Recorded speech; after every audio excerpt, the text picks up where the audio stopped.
Hello students, कैसे हैं आप सभी। मैग्नेट ब्रेन्स हिंदी मीडियम में मैं लाली वर्मा आप सभी का स्वागत करती हूं।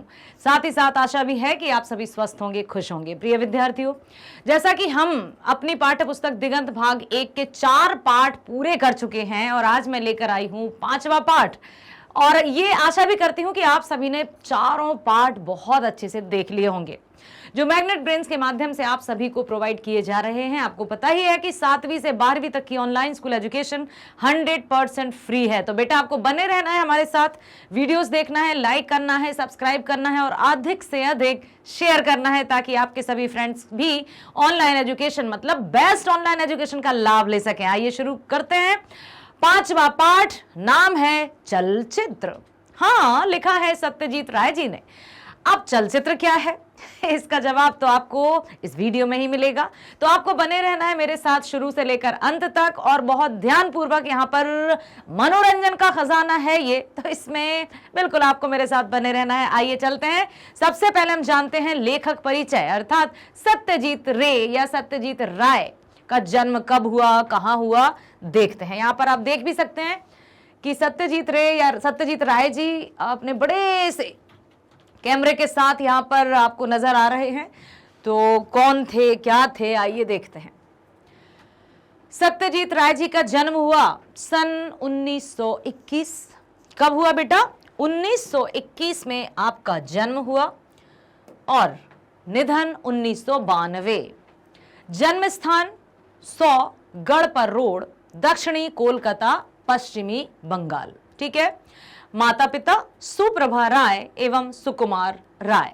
बचपन भवानीपुर में नाना के घर पर, प्रारंभिक शिक्षा भी वहीं। नाना जी के घर में ही रहकर आपने प्रारंभिक शिक्षा प्राप्त की। शिक्षा 1936 में बालीगंज गवर्नमेंट हाई स्कूल से मैट्रिक। कब की उन्होंने मैट्रिक? 1936 में। जन्म हुआ था 1921 में, मृत्यु 1922 में और मैट्रिक 1936 में। प्रेसिडेंसी कॉलेज कोलकाता से स्नातक बनकर वे शांति निकेतन पहुंचे और वहां विस्तृत अध्ययन एवं गहन प्रकृति निरीक्षण करते हुए ललित कला की शिक्षा अर्जित की। ग्राफिक डिजाइन में उनकी अभिरुचि वहीं विकसित हुई। ग्राफिक डिजाइनिंग आपको पता ही होगा कि क्या है, किस तरह से वे फिल्मी या चलचित्र में जुड़े, किस तरह से उनका फोटोग्राफी, ग्राफिक डिजाइनिंग, इन सब की तरफ उनका रुझान बढ़ा। ये आप देख सकते हैं कि कहां पर हुआ। फिर से मैं बता दूं आपको कि शांति निकेतन पहुंचे मैट्रिक के बाद, ठीक है, कॉलेज से स्नातक बनकर। फिर वहां विस्तृत अध्ययन एवं गहन प्रकृति निरीक्षण करते हुए, गहन का अर्थ होता है गहराई से, बहुत अच्छे से, ठीक है। जैसे देखना और अवलोकन करना में अंतर होता है ना बेटा, उसी तरह से अध्ययन और गहन अध्ययन में बहुत बड़ा अंतर होता है। अध्ययन करना मात्र अध्ययन करना, गहन अध्ययन करना मतलब गहराई से अध्ययन करना, तब जाकर उस विषय से संबंधित, चाहे हम प्रकृति का ज्ञान प्राप्त कर रहे हों, चाहे जीव जंतुओं का, उसका जब गहन अध्ययन किया जाता है तभी गहराई के साथ हम उसको समझ पाते हैं। तो आपने प्रकृति निरीक्षण करते हुए ललित कला की शिक्षा अर्जित की। ग्राफिक डिजाइन में उनकी अभिरुचि वहीं से विकसित हुई। वृत्ति सन 1943 में शांति निकेतन से वापस कोलकाता आकर उन्होंने एक ब्रिटिश एडवर्टाइजिंग एजेंसी में विजुअलाइजर की नौकरी कर ली। प्रेरणा सन 1949 में महान फ्रांसीसी फिल्मकार जॉन रेनुआ से कोलकाता में संपर्क। अब देखिए, हर एक व्यक्ति के जो उद्देश्य हैं या हर एक व्यक्ति का जो लक्ष्य है या हर एक व्यक्ति का जो रुझान है, इंटरेस्ट है, उसके पीछे कहीं ना कोई प्रेरणा अवश्य रहती है। ठीक है।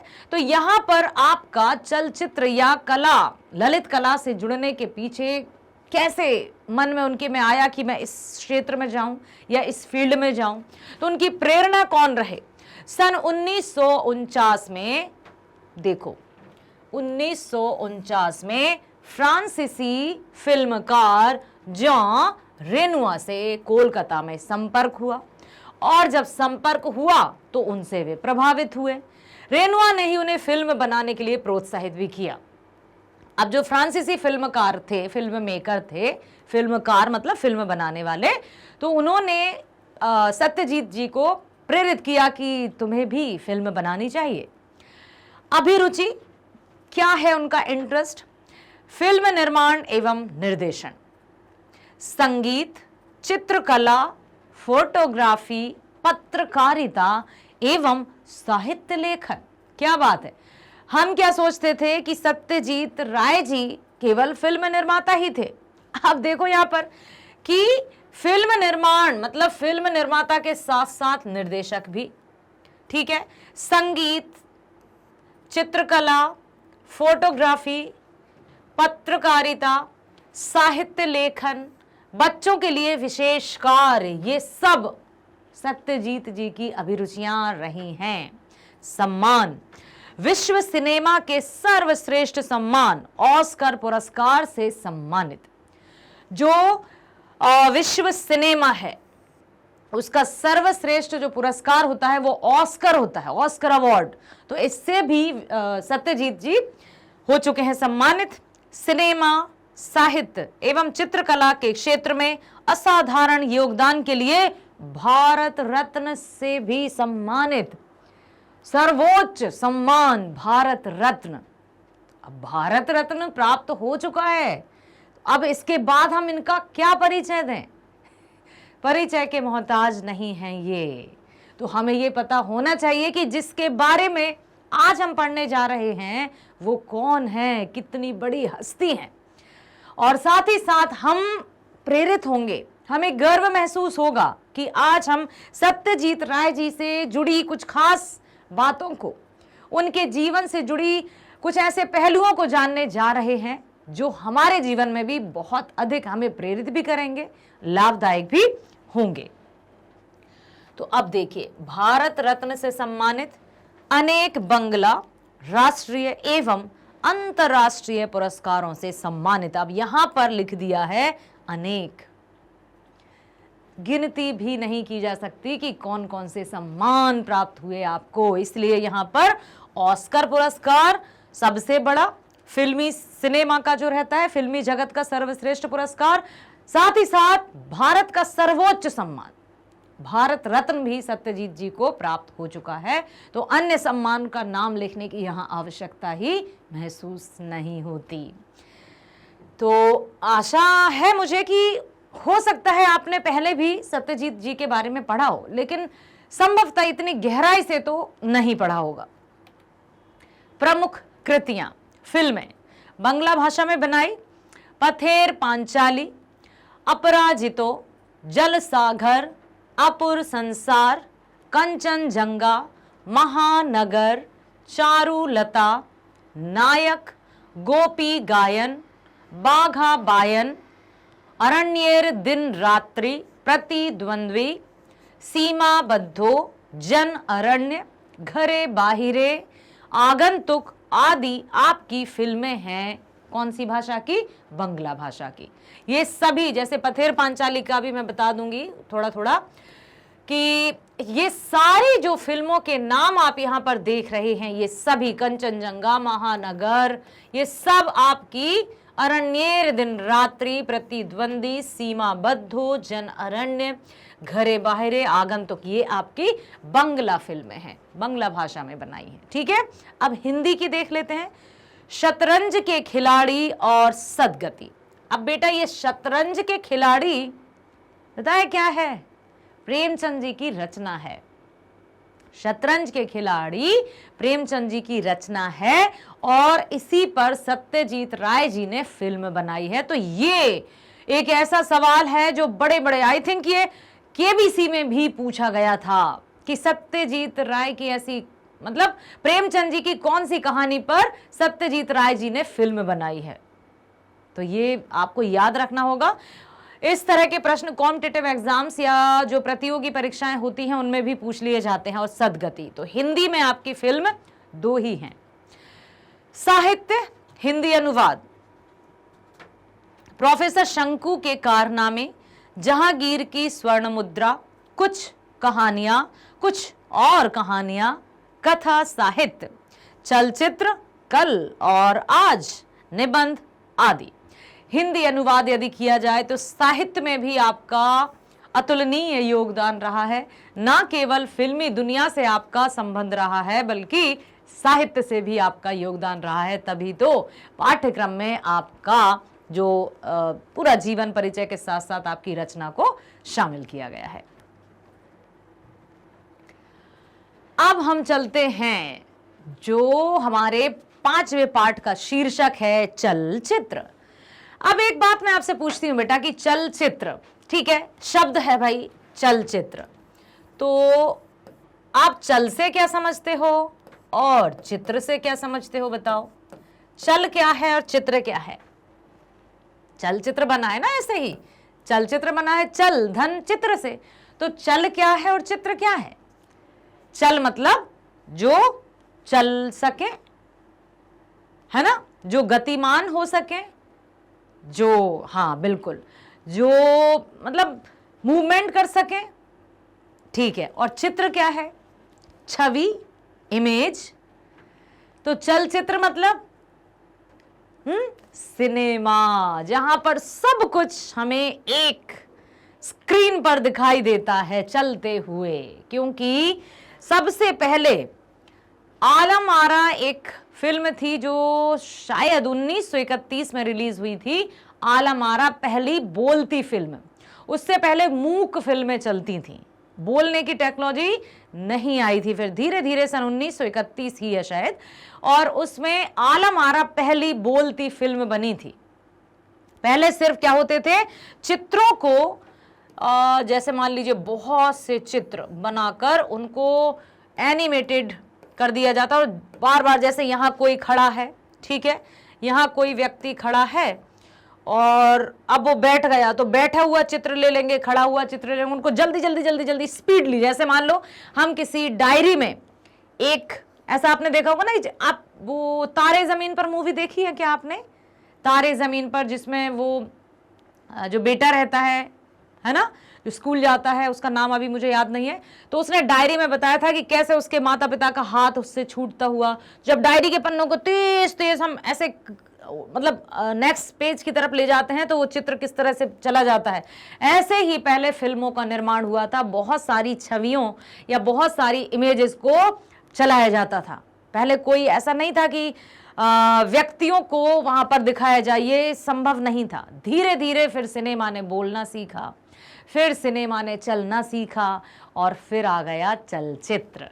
ठीक है, तो चलचित्र समझ गए बेटा कि किस तरह से चित्र चलते हैं, वही चलचित्र है। तो अब आप देखिए, सुनिए और समझिए। चलचित्र शिल्प है या नहीं, इस पर आज भी बहस मुबाहसे चलते रहते हैं। जो लोग इसे यह मर्यादा देने को तैयार नहीं है, उनका कहना है कि चलचित्र की कोई निजी सत्ता नहीं है, कि यह 5 तरह के शिल्प साहित्य के मिश्रित एक पंचमेली बेढब वस्तु है। बहुत से लोग कहते हैं कि चलचित्र शिल्प है या नहीं, लेकिन शिल्प का मतलब समझते हो, कला, आर्ट। आपको क्या लगता है कि चलचित्र एक कला है या नहीं, या बस यूं ही है? चलचित्र कोई भी बना सकता है क्या? अभिनय कोई भी कर सकता है क्या? एक्टिंग कोई भी कर सकता है, या सिर्फ एक कोई कलाकार व्यक्ति ही कर सकता है? बताओ आप क्या कहते हो। तो यहां पर लोगों का मत है कि चलचित्र शिल्प है या नहीं, इस पर आज भी बहस मुबाहसे चलते हैं। जो लोग इसे यह मर्यादा देने को तैयार नहीं है, उनका कहना है कि चलचित्र की कोई निजी सत्ता नहीं है, कि यह 5 तरह के शिल्प साहित्य से मिश्रित एक पंचमेल बेढब वस्तु है। जैसा कि कुछ लोगों का क्या मानना है कि 5 तरह के शिल्प साहित्य से मिश्रित ये पंचमेली बेढब वस्तु है।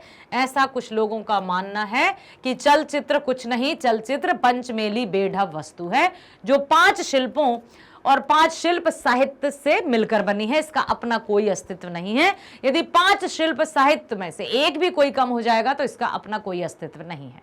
मतलब ये खुद में कुछ नहीं, लोगों से मिलकर ये बना है। तो भाई ऐसे तो फिर हम अपने शरीर को भी कह दें कि ये अपने आप में कुछ नहीं, और कहते ही हैं कि ये कुछ नहीं, ये पंच तत्व मिलकर बना है ना हमारा शरीर। तो अब देखते हैं क्या कहना क्या चाहते हैं इसमें। दरअसल इस शिल्प शब्द से ही गड़बड़ी पैदा होती है। शिल्प के बजाय इसे भाषा कहा जाए तो चलचित्र का स्वरूप और भी ज्यादा स्पष्ट हो जाए और तर्क की कोई गुंजाइश ही ना रहे। हाँ, अब शिल्प, कला, आर्ट के स्थान पर यदि भाषा लिख दिया जाए तो संभवतः ये अधिक समझने योग्य होगा। तो शिल्प के स्थान पर जब भाषा का प्रयोग किया गया तो वो अधिक स्पष्ट हो गया, जिसमें कोई तर्क वितर्क की कोई गुंजाइश। तो अब क्या समझ में आया कि क्या चलचित्र 5 भाषाओं से मिलकर बना है? तरह तरह की भाषाओं का समावेश होता है क्या एक ही? यदि हम फिल्म की बात करें तो जो एक ही फिल्म में रहती है, क्या उसमें कई तरह की भाषाएं होती हैं, सिर्फ एक में चलती रहती हैं? हम देखते हैं कि मान लीजिए कोई सेठ साहूकार है, वो कुछ दूसरी भाषा में बात करते दिखाई देगा हमें फिल्म में। एक ऑटो चालक है, एक रिक्शा चालक है, वो अलग भाषा में बात करते दिखाई देंगे। फिर कुछ बाजार का दृश्य होगा, उसमें कुछ और तरह के वार्तालाप करते जाएंगे। तो क्या ये यही कहना चाह रहे हैं कि 5 भाषाओं से मिलकर बना है, 5 भाषा और साहित्य से मिलकर बना है? तो 5 तरह के भाषा साहित्य से मिलकर पंचमेली भेदक वस्तु है, ये कहना चाहते हैं। अब इनके पीछे इनका तर्क क्या है, आइए हम जानते हैं। लेखक के हाथ से जिस तरह कहानी की रचना होती है, चलचित्र रचयिता के हाथ से उसी प्रकार बिंब मतलब इमेज और शब्द साउंड, इन दोनों के संयोग से जो भाषा बनती है, उस भाषा के प्रयोग में यदि कुशलता का अभाव रहे, उसके व्याकरण पर रचयिता का यदि अधिकार ना रहे और कुल मिलाकर फिल्म का कथ्य यदि सशक्त ना हो, तो अच्छी फिल्म का निर्माण कैसे हो सकता है? कुछ समझ आया? सुनो, ध्यान से सुनो कि देखो, जिस तरह से लेखक ने तो भाई फिल्म की कहानी लिख दी, लेखक ने फिल्म की कहानी लिख दी। अब उस फिल्म मतलब कोई भी कहानी को फिल्म रूप देना एक फिल्म निर्माता का कार्य होता है। कहानीकार ने जिस भावना के साथ कहानी लिखी है, उसमें कई पात्रों का समावेश है और जितने भी पात्र हैं वो अलग अलग तरह के हैं। समझ में आया बेटा? तो लेखक के हाथ से जिस तरह कहानी की रचना होती है, चलचित्र रचयिता के हाथ से उसी प्रकार बिंब, इमेज और शब्द, इन दो के साउंड से जो भाषा बनती है, उस भाषा के प्रयोग में यदि कुशलता का अभाव रहे तो व्याकरण पर रचयिता का, जैसे कि जिस तरह से व्याकरण पर यदि रचयिता का अधिकार ना रहे तो फिल्म का कथ्य सशक्त नहीं होगा, तो अच्छी फिल्म ही नहीं बन पाएगी। जैसे मान लीजिए, अभी उसको छोड़िए, थोड़ा इधर देखिए, सुनिए कि जब कोई कथाकार कहानी लिखता है और यदि उस कहानी में व्याकरणिक त्रुटियां रहेंगी तो क्या वो उतनी प्रभावी कहानी होगी? नहीं होगी ना। तो उसी प्रकार से फिल्म निर्माता जब फिल्म बना रहे होते हैं तो उसमें साउंड चाहिए, उसमें डायलॉग्स चाहिए। भाषा यहां डायलॉग हो गई, साउंड मतलब आवाज हो गई। तो जब भाषा और साउंड दोनों का मिश्रण बहुत अच्छे से होगा, तभी वो फिल्म लोगों तक पहुंच पाएगी और लोग उसको पसंद भी करेंगे। यदि भाषा और साउंड में कमी रही तो उतनी वो लोकप्रियता हासिल नहीं कर पाएगी। समझ आया बच्चों? यही कहना चाहते हैं। अब देखिए, अब आपको ये समझ में आ जाएगा कि लेखक के हाथ से जिस तरह कहानी की रचना होती है, चलचित्र रचयिता के हाथ से उसी प्रकार बिंब, इमेज और शब्द साउंड, इन दोनों के संयोग से जो भाषा बनती है, उस भाषा के प्रयोग में यदि कुशलता का अभाव रहा, अभाव मतलब कमी, उसके व्याकरण पर रचयिता का यदि अधिकार ना रहे तो कुल मिलाकर फिल्म का कथ्य यदि सशक्त ना हो तो अच्छी फिल्म का निर्माण कैसे हो सकता है? तो जो बिंब है, जो इमेज है, जो भाषा है, जो साउंड है, उसका बहुत अच्छे से तालमेल करना होता है, तब कहीं जाकर एक अच्छी फिल्म का निर्माण हो पाता है। नहीं तो इनकी कमी से भला अच्छी फिल्म का निर्माण कैसे हो सकेगा? आया बच्चों समझ में? इतना जो लिखा जाता है उसमें से साहित्य के स्तर को कितने छू पाते हैं। पहले शिल्पी है, उसके बाद ही शिल्प है। शिल्पी मतलब जो फिल्म का निर्माण कर रहे हैं, शिल्पी मतलब रचनाकार। उसके बाद फिर नए नए शिल्प का, नई नई कलाओं का निर्माण होगा। जहां शिल्पी नहीं वहां शिल्प के उपकरण रहें तो भी उत्पत्ति की कोई संभावना नहीं है। एक कहानी लिखने के पीछे एक लेखक का जितना बड़ा योगदान होता है, उसी प्रकार से एक फिल्म निर्माता के हाथ में अच्छी फिल्म का सब कुछ दारोमदार होता है कि ये फिल्म चल पाएगी या नहीं, ये लोगों को पसंद आएगी या नहीं। फिल्म बनाने से पहले बहुत सारी, ऐसा नहीं है कि हमें सिर्फ दिखाई दे रहा है कि भाई अच्छा किसकी फिल्म है, सलमान भाई की है, भाई ऋतिक रोशन की है, हम देखने चले गए, अरे इसमें तो मजा नहीं आया या इसमें तो मजा आया, लेकिन उसके पीछे कितने सारे लोगों का योगदान है ये हम सामान्य जनता को दिखाई नहीं देता। और हर एक व्यक्ति का ये भरसक प्रयास रहता है कि अच्छे से अच्छा, मतलब बेस्ट वो अपना देना चाहते हैं, ताकि फिल्म जब रिलीज हो, जब पब्लिक के सामने पहुंचे तो वो एक अच्छा सा प्रभाव छोड़े या अच्छी छाप छोड़े। ठीक है, इसमें कोई संदेह नहीं कि चलचित्र में विभिन्न शिल्प साहित्यों के लक्षण हैं। नाटक का द्वंद्व, उपन्यास का कथानक। अब देखो, आपसे ये पूछा जा सकता है कि चलचित्र में साहित्य का क्या योगदान है। चलचित्र फिल्म में, तो फिल्म में क्या साहित्य का या लिटरेचर का कोई योगदान है? हम कहेंगे भला उसका क्या योगदान होगा, लेकिन मेरे बच्चों इतना ध्यान रखो कि जो चलचित्र है या फिल्म है उसमें साहित्य बराबर की भूमिका अदा करता है। कैसे? देखो ऐसे कि इसमें कोई संदेह नहीं कि चलचित्र में विभिन्न शिल्प साहित्यों के लक्षण हैं, जैसे नाटक का द्वंद्व। नाटक में क्या होता है? द्वंद्व। द्वंद्व मतलब यदि नाटक में ताना तानी खिंचा खिंची नहीं हुई तो वो नाटक में मसाला कैसे आएगा? तो नाटक का द्वंद्व होता है जब तक हीरो हीरोइंस अच्छे से रह रहे हैं। ऐसा नहीं कि अच्छे से एक घरेलू कहानी बड़े अच्छे से ग्रस्त जीवन चलती हुई फिल्म समाप्त हो गई, मजा ही नहीं आएगा। जब तक विलन की एंट्री नहीं होगी फिल्म मसालेदार नहीं लगेगी। तो कहने का तात्पर्य यही है कि नाटक का द्वंद्व होता है उसमें। उपन्यास का कथानक, कि एक कोई सेंटर रहता है जिसके इर्द गिर्द पूरी कथा घूमती है। कथानक क्या होता है? एक केंद्र बिंदु रहता है और उसी के आसपास इर्द गिर्द पूरी कहानी घूमती है। एवं परिवेश, संगीत की गति एवं छंद, संगीत भी होता है, गाने भी होते हैं, म्यूजिक भी होता है। जब विलन की एंट्री होगी तो खतरनाक, और जब हीरो की होगी तो बड़े अच्छे अच्छे ध्वनि सुनाई देती है। पेंटिंग, सुलभ प्रकाश, छाया की व्यंजना, इन सारी वस्तुओं को चलचित्र में स्थान मिल चुका है। तो चलचित्र में साहित्य का भी योगदान है और कला, व्यंजना, पेंटिंग, इन सब का भी उतना ही अधिक योगदान है। परंतु बिंब और ध्वनि की भाषा दिखाने और सुनाने के परे, जिसकी कोई अभिव्यक्ति नहीं है, पूर्णतः एक स्वतंत्र भाषा है। फलस्वरूप कथ्य एक ही हो तो भी भंगिमा में अंतर आना जरूरी है। यह भंगिमा, चलचित्र की भंगिमा मतलब भाव भंगिमा, इमोशंस, एक्सप्रेशंस। भाव भंगिमा का अर्थ होता है एक्सप्रेशंस, के किस तरह से एक्सप्रेशंस दिए जा रहे हैं। अब जैसे नृत्य है या फिल्म में कोई हीरो है या नायक नायिका है, उनके चेहरे पर यदि हाव भाव नजर नहीं आएंगे, मान लो कोई गुस्सा है और कहे कि चलो यहाँ से निकलो इतने आसानी से क्रोध वाला दिख रहा है क्या? चलो यहाँ से निकलो, नहीं, ये भी नहीं है। वो तो उस तरह के भाव भंगिमा दिखानी होती है एक नायक को, तब जाकर पब्लिक के दिल तक पहुंचती है वो कथा। तो फलस्वरूप कथ्य एक ही हो तो भी भंगिमा में अंतर आना जरूरी है। यह भंगिमा चलचित्र की विशेष भंगिमा है। यही कारण है कि अन्य शिल्प साहित्यों के लक्षण रहने पर भी चलचित्र अनन्य है।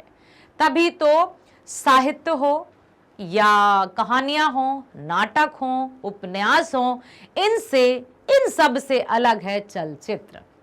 ठीक है, अनन्य है, अनोखा है। यदि वही कहानी किताब में लिखी होगी, जैसे शतरंज के खिलाड़ी है उस पर फिल्म बनी है, तो शतरंज के जो खिलाड़ी है उस पार्ट को पढ़कर हमें उतनी अच्छे से वो कहानी समझ में नहीं आएगी। लेकिन जब हम उस फिल्म को देखाएंगे ना, शतरंज के खिलाड़ी, ओ अच्छा तो ये है, और अच्छे से समझ में आ जाएगी। ठीक है, तो यही कहना चाहते हैं। बिंब और ध्वनि। बिंब यहां मात्र चित्र ही नहीं, वाग्मय चित्र भी है। अर्थात चित्र का चित्रत्व ही आदि अंत नहीं है। जैसा आदि अंत चित्रकला में होता है, यहाँ प्रमुख होता है चित्र का अर्थ। एक एक चित्र एक एक वाक्य हुआ करता है और समस्त चित्रों के मिलने से कथ्य पूरा होता है। जैसा कि मैंने अभी शुरुआत में बताया था कि एक एक चित्र से मिलकर पूरी कथा का निर्माण होता है और तब कहीं जाकर एक एक चित्र से पूरा वाक्य कंप्लीट होता है और दर्शकों के सामने आता है। चलचित्र के निर्वाक युग में भी चित्र अर्थ वहन करते रहे हैं। उनकी भाषा संलाप निरपेक्ष हुआ करती थी। और ध्वनि, साउंड कहाँ है? तो ध्वनि बिंब का ही परिपूरक है। अब ध्वनि क्या है? देखो बच्चों, क्या आपको पता चला कि बिंब किसे कहते हैं? बिंब पता चला कि क्या है बिंब? हाँ, देखो, बिंब और ध्वनि। तो बिंब यहां मात्र चित्र ही नहीं है, वाग्मय चित्र है। अर्थात चित्र का चित्रत्व ही आदि अंत नहीं है। जैसा आदि अंत चित्रकला में होता है, यहां प्रमुख होता है चित्र का अर्थ। जो बिंब है, जो इमेज है, उसका अर्थ क्या है, वो क्या कह रहा है, वही अर्थ है। जैसे कोई फोटो है, तो फोटो किसकी है, क्या कह रहा है, वो फोटो क्या, जैसे कोई कहते हैं ना कि चित्र देखकर कहानी लिखिए, कैसे लिख जाते हैं हम? क्योंकि हमें समझ में आता है कि वो चित्र क्या कह रहा है। समझ में आया? तो यही है चित्र का अर्थ। एक एक वाक्य हुआ करता है, समस्त चित्रों के मिलने से कथ्य पूरा होता है। चलचित्र के निर्वाक युग में भी चित्र अर्थ वहन करते रहे हैं। उनकी भाषा संलाप निरपेक्ष हुआ करती थी। और ध्वनि, ध्वनि बिंब का ही परिपूरक है। एक के अभाव में दूसरे का कोई अस्तित्व ही नहीं। अर्थात बिंब और ध्वनि दोनों एक दूसरे के पूरक हैं। आंख और कान, इन दोनों को सजग रखे बिना चलचित्र की भाषा समझ में नहीं आती। समझ में आया कि जब चलचित्र देख रहे हैं तो आंख और कान दोनों, अब जैसे हम मूवी देख रहे हैं, हम देख रहे हैं, हम ये नहीं कहते कि हम मूवी सुन रहे हैं, हम क्या कहते हैं, मूवी देख रहे हैं। तो जब हम मूवी देख रहे हैं या फिल्म देख रहे हैं, तो क्या हम कानों में कोई गाने सुनते हुए मूवी देख सकते हैं? नो। क्यों?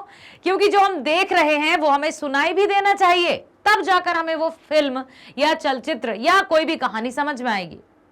तो हम कहते तो सिर्फ है कि हम मूवी देख रहे हैं, लेकिन हमको सुनना भी बराबर है, तब जाकर कहीं उसका महत्व हमें समझ में आएगा, उसकी पूरी कथा हमें समझ में आएगी। किसी दृश्य में यदि ध्वनि नहीं है तो उसका ना होना ही व्यंजक हो उठता है। यदि कहीं भी कोई भी चित्र है और उसमें ध्वनि नहीं है, ध्वनि मतलब साउंड, तो फिर कहते हैं अरे यार, इससे अच्छा तो इसको रखते ही नहीं, काहे को रख लिया? जब साउंड ही नहीं है तो क्या जरूरत थी इसको रखने की? तो फिल्म देखने ही नहीं जाते हम, फिल्म सुनने भी जाते हैं। समझ में आया? तो आंख और कान का बराबर का रहता है। शब्दहीनता ही उसके कथ्य का स्वरूप ग्रहण कर लेती है। जिस प्रकार लेखक की विषय वस्तु और दृष्टि भंगिमा के अनुसार लेखन की श्रेणी का विभाजन होता है, चलचित्र में भी ऐसा होना संभव है। जैसे यहाँ पर उदाहरण दिया है, उपन्यास हुए, काव्य हुए, नाटक हुए, जीवनी, शिक्षा मूलक विवरण, ये सभी चलचित्र में रचे गए हैं। हमें मौजूदा आलोचना के लिए एक ही श्रेणी पर ध्यान देंगे, वह है कथात्मक चलचित्र। ठीक है, कि कौन सी ऐसी कथा है, मतलब चलचित्र जो चित्र चलते हुए नजर आ रहे हैं और एक एक चित्र के माध्यम से पूरी कहानी कही जा रही है, वही चलचित्र है। अब यहां पर दिया है कि यही सर्वाधिक प्रचलित है और दुनिया के श्रेष्ठ चलचित्र इसी श्रेणी के अंतर्गत आते हैं। किसके बेटा? कथात्मक चलचित्र। जो चलचित्र जिसमें कथा स्पष्ट हो, जब जैसे हम कोई फिल्म देखने जाएंगे, उसकी स्टोरी ही हमें समझ में नहीं आएगी, कहां सिर है, कहां पैर है, कहां से शुरू हुई, कहां पर एंड हुआ, कहेंगे अरे यार मजा ही नहीं आया, क्या था, क्या बताया, क्या है, कुछ समझ में नहीं आया। और जहां कुछ कहानी होगी, कुछ कथा होगी, कुछ हिस्ट्री होगी, कुछ इतिहास होगा, कुछ एक दूसरे से इंटरलिंक्ड होगी, तब जाकर हमें समझ में आती है। तो यही उसकी मुख्य है, मतलब मुख्य विशेषता है। चलचित्र निर्माण कार्य को मोटे तौर पर 3 पर्यायों में विभक्त किया गया है। अब आपसे प्रश्न पूछा जा सकता है कि चलचित्र निर्माण कार्य को कितने भागों में विभक्त किया गया है? तो कितने पार्ट हैं? 3। कौन कौन से हैं? पहला, चलचित्र नाट्य रचना, की पहले रचना की जाएगी कि हम क्या बताने वाले हैं। कोई भी फिल्म ऐसा नहीं कि तुरंत हमारे सामने प्रस्तुत कर दी गई, पहले उसकी कथा लिखी जाती है, स्टोरी लिखी जाती है कि क्या है, कितने पात्र होंगे, कौन कौन से पात्रों की क्या क्या भूमिका रहेगी, ये सब कुछ देखा जाता है। ठीक है, चलचित्र नाट्य रचना जिसको सिनेरियो कहा जाता है, पहला। दूसरा है उस चलचित्र नाट्य के अनुसार विभिन्न परिवेशों का चुनाव। अब परिवेश की जो नाट्य रचना हुई है, कौन सा कैरेक्टर, कौन सा पात्र कहां पर रहकर क्या बोलेगा। ऐसा तो नहीं है कि एक ही कमरे में पूरी कहानी खत्म हो गई, यहीं खड़े खड़े डायलॉग बोल रहे हैं और हम कहेंगे नहीं ये तो चलचित्र है। अरे भैया कहेंगे जाओ जाओ काम दूसरा करो, पता ही नहीं है कि होती क्या है चलचित्र या फिल्म। ठीक है, तो पहला क्या हुआ बेटा, चलचित्र नाट्य की रचना, हम यहां पर लिख लेते हैं, पहली है रचना, दूसरा है परिवेश। ठीक, परिवेश का मतलब समझते हो, लोकेशन या वातावरण, निर्माण करके उन परिवेशों के चरित्रों के अनुसार लोगों से अभिनय कराकर उनकी तस्वीरें लेना। तीसरा, खंड खंड रूपों में ली गई तस्वीरों को, अब तस्वीर, जो भी तस्वीर खंड खंड मतलब अलग अलग जगह पर जो खचा खचा खचा करके तस्वीरें ली गई हैं, फोटोज क्लिक की गई हैं, उनको चलचित्र के अनुसार पंक्तिबद्ध सहेजना, एडिटिंग होगी अब कि कौन सा चित्र पहले आएगा, किसके बाद कौन सा आएगा, तभी तो वो बनेगा। जैसे अभी मैंने बताया ना कि जिस तरह से कोई डायरी में हम कोई इमेज बनाते हैं और जल्दी जल्दी उसके पेज पलटेंगे तो वो पूरी कहानी समझ में आएगी ना, ये बैठा है फिर चलने को तैयार हुआ, ऐसी इमेज बना दी, फिर ऐसी इमेज बना दी, फिर वो बैठ गया, ऐसा हो गया, फिर बैठ रहा है। तो जैसे ही हम डायरीज के पेज फटाफट फटाफट पलटेंगे तो वो एक पूरी कंप्लीट इमेज हो जाती है, समझ रहे हो ना। ठीक वही यहां पर बताया है कि अब जब तस्वीरें तो ले ली बहुत सारी, अब उनको खंड खंड रूप में ली गई तस्वीरों को चलचित्र के अनुसार पंक्तिबद्ध सहेजना कि कौन सी एडिटिंग मतलब कौन सी तस्वीर कहां आनी चाहिए। तो ये हो गया तस्वीर। तीसरा, चलचित्र नाट्य फिल्म का फलक है, बिंब और ध्वनि के माध्यम से पर्दे पर जो व्यक्त होता है वह उसका लिखित है। तो यही है तीन बातें, पहली है रचना, दूसरा है वातावरण या लोकेशन, और तीसरी है तस्वीर जिसके माध्यम से चलचित्र पूरी तरह से पूर्ण होता है। तो बिंब और ध्वनि के माध्यम से पर्दे पर जो व्यक्त होता है वह उसका लिखित संकेत है। ठीक, याद रखना, मैं पूछ सकती हूं कि चलचित्र में कौन कौन से तीन पर्याय हैं या चलचित्र को किन तीन पर्यायों के नाम से भी जाना जाता है।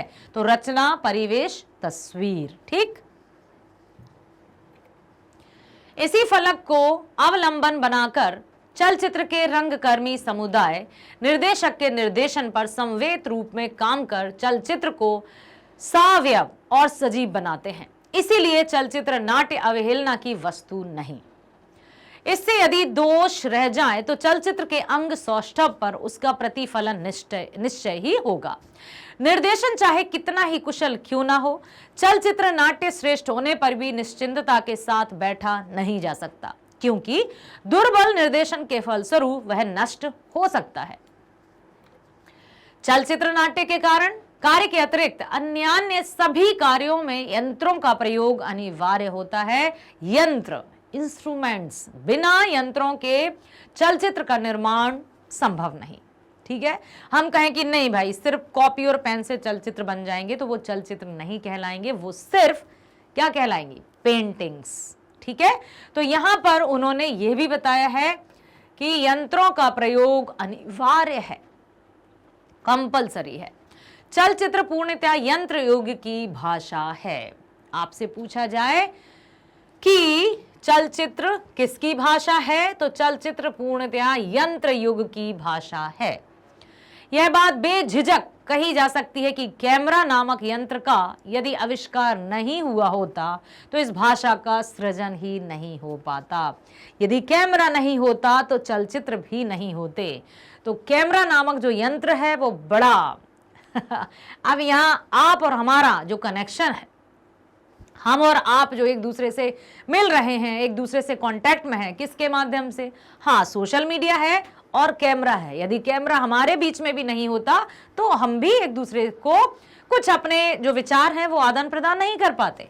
तो कहने का तात्पर्य यही है कि ये बात बिल्कुल बेझिझक कही जा सकती है कि कैमरा नामक यंत्र का यदि आविष्कार नहीं होता तो चलचित्र की जो भाषा है वो असंभव थी, सृजन ही नहीं होता, निर्माण ही नहीं होता।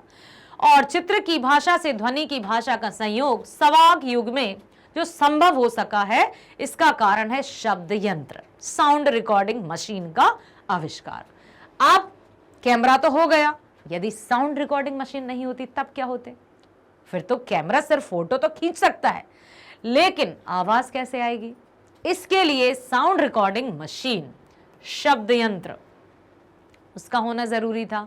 तो जो नई नई तकनीकों के आने से हम सबको मनोरंजन का एक अनोखा साधन मिला है, ये सब नई नई तकनीक या टेक्नोलॉजी के आने से हुआ है। तो हम सब टेक्नोलॉजी के प्रति भी नतमस्तक हैं कि हाँ, नए नए आविष्कार हुए जिससे हमारे मनोरंजन में भी तब्दीली आई। शूटिंग में कैमरे और शब्द यंत्र की, अब शब्द यंत्र समझ गए, रिकॉर्डिंग मशीन, ठीक है, कैमरा तो समझते हो आप, शब्द यंत्र मतलब रिकॉर्डिंग मशीन की बात हो रही है। तो शूटिंग में कैमरे और शब्द यंत्र की सहायता से जिन विषयों और शब्दों की फिल्में ली जाती हैं, उन्हें उभारने के लिए डेवलपिंग एवं प्रिंटिंग। अब देखो कैमरा आया, देखो हम यहां लिख ही लेते हैं, कैमरा होगा, शब्द यंत्र होगा जिसको हम रिकॉर्डिंग मशीन कहते हैं, शब्द यंत्र होगा। अब क्या आया?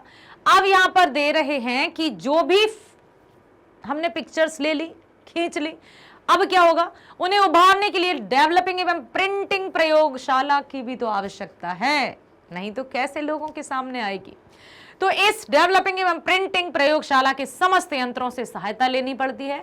उसके बाद इन चित्रों और शब्दों के टुकड़ों को मूवी ओला नामक यंत्र को बार बार चलाकर देखते हुए उनमें से अच्छे बुरे का चयन कर कैंची से काटकर, यानी अनावश्यक अंशों को अलग कर गोंद फिल्म सीमेंट से जोड़ने की जिम्मेदारी संपादक, जिसको अंग्रेजी में एडिटर कहते हैं, एडिटिंग जो करता है उसकी जिम्मेदारी बहुत रहती है कि कौन से चित्र को लिया जाए, कहाँ किसको रखा जाए, कहाँ से हटाया जाए, पूरी जिम्मेदारी। उसके बाद कुछ बना या बिगड़ा तो सब एडिटर के ऊपर थोप देते हैं कि तुमने किया था ऐसा।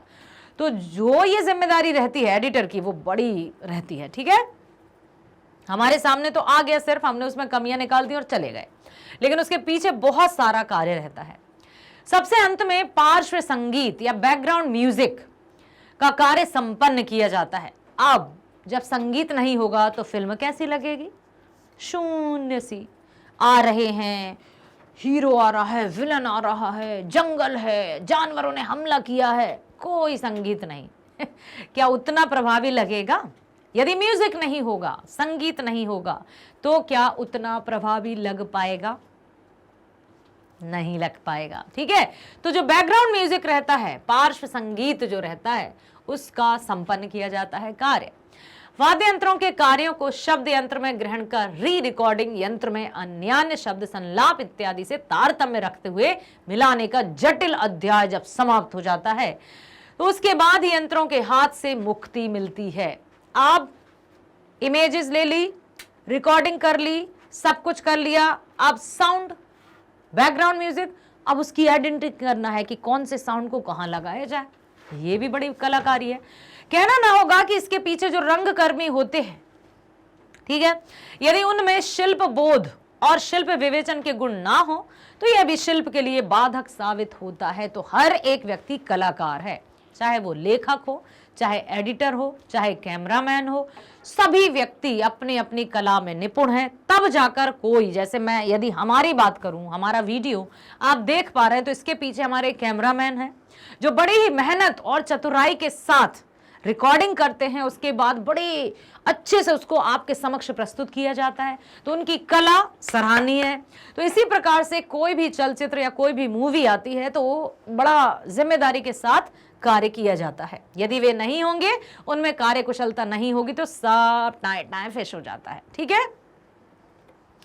जो लोग फिल्म देखते हैं उन्होंने इस बात पर ध्यान दिया होगा कि फिल्म के अधिकतर अंश को एक ही दृष्टिकोण से ना दिखाकर तोड़ तोड़ कर विभिन्न दृष्टिकोणों से दिखाया जाता है। जैसे कोई आ रहा है, तो अब उसको पहले आगे से दिखाएंगे, साइड से दिखाएंगे, पीछे से दिखाएंगे, ऊपर से दिखाएंगे, है ना। कोई खतरनाक मान लो विलन कार से उतर रहा है, या तो अब वो आ रहा है, कार का गेट खुला तो सामने से दिख गया, इतना काफी नहीं है, साइड से दिखाएंगे, पीछे से दिखाएंगे, शॉप शॉप शॉप फ्लैश ऐसे करेंगे, ताकि उसका और अधिक जो वो बताना चाहते हैं, जो उसका कैरेक्टर है, वो उसमें और अधिक प्रभावीपन आ सके।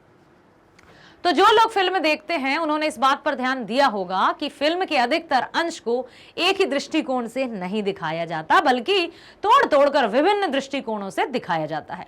इन खंडों को शॉर्ट्स कहा जाता है और इस प्रकार तोड़ मोड़ कर दिखाने की रीति चलचित्र की निजी रीति है। इसके पूर्व किसी शिल्प में इसकी आवश्यकता नहीं होती थी। यह कोई खामख्याली रीति नहीं है और ना वह चित्र लाना ही इसका उद्देश्य है। इसका एक शिल्पगत उद्देश्य है, एक भाषागत सार्थकता है। एक चलचित्र के एक विशेष अंश को उद्धृत कर उसके शाटों का विश्लेषण करने से इस रीति के उद्देश्य और सार्थकता को बहुत कुछ स्पष्ट किया जा सकता है। साथ ही चलचित्र की अन्य छोटी बड़ी समस्याओं पर थोड़ा बहुत प्रकाश भी डाला जाता है कि अब जो कमियां रही हैं उनको कैसे पॉलिश किया जाए। तो वो एडिटर का काम रहता है, बहुत बड़ी टीम रहती है बेटा पीछे। जब हम कोई भी वीडियो हो, जैसे वीडियो की बात करें या फिल्म की बात करें, तो उसमें तो कई कास्ट रहते हैं ना, कई पात्र रहते हैं, तो सबको किस तरह से प्रस्तुत किया जाए ताकि अट्रैक्टिव लगे, आकर्षक लगे, प्रभावी लगे, ये सब बातें ध्यान दी जाती हैं।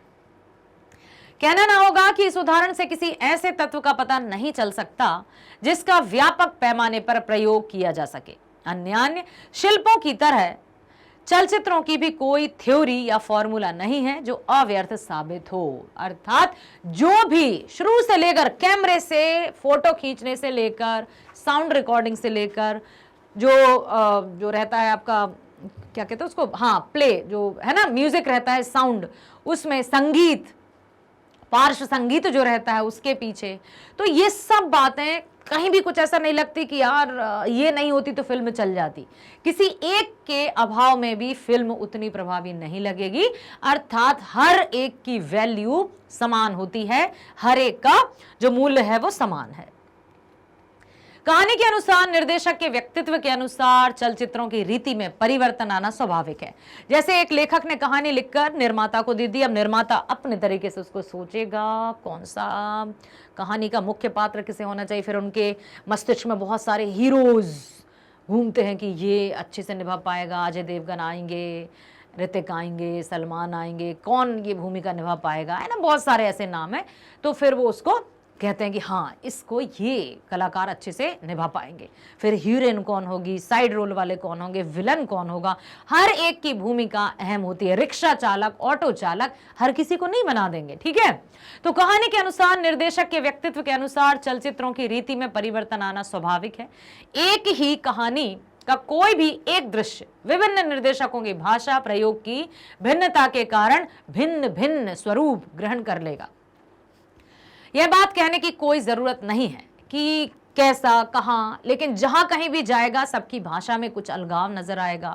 कहते हैं ना, कोस कोस पर बदले पानी, चार कोस पर वाणी। तो ये फिल्म में दिखाया जाता है कि मान लो कोई कहीं गया तो बड़ा पाव बड़ा पाव बड़ा पाई, है ना, ये सब मुंबई आ गए भैया, ऐसा बहुत सारी बातें। तो दृष्टांत स्वरूप पथेर पांचाली फिल्म का एक दृश्य लेकर इस विषय पर आलोचना की जा सकती है। उपन्यास में विभूति भूषण वद्योपाध्याय ने इस प्रकार वर्णन किया है। अब ये कही गई है पथेर पांचाली का डायलॉग, देखो। देश के स्टेशन पर उतरने के बाद पैदल चलता हुआ वह अपने गांव पहुंचा। रास्ते में किसी से भेंट मुलाकात नहीं हुई। कोई दिख भी गया तो भी वह लंबे डग भरता हुआ बेचैनी के साथ किसी और ध्यान दिए बिना घर की ओर बढ़ने लगा। दरवाजे के अंदर पांव रखने जा ही रहा था कि मन ही मन बड़बड़ाने लगा। उफ, बांस बिल्कुल दीवार पर झुकाया है।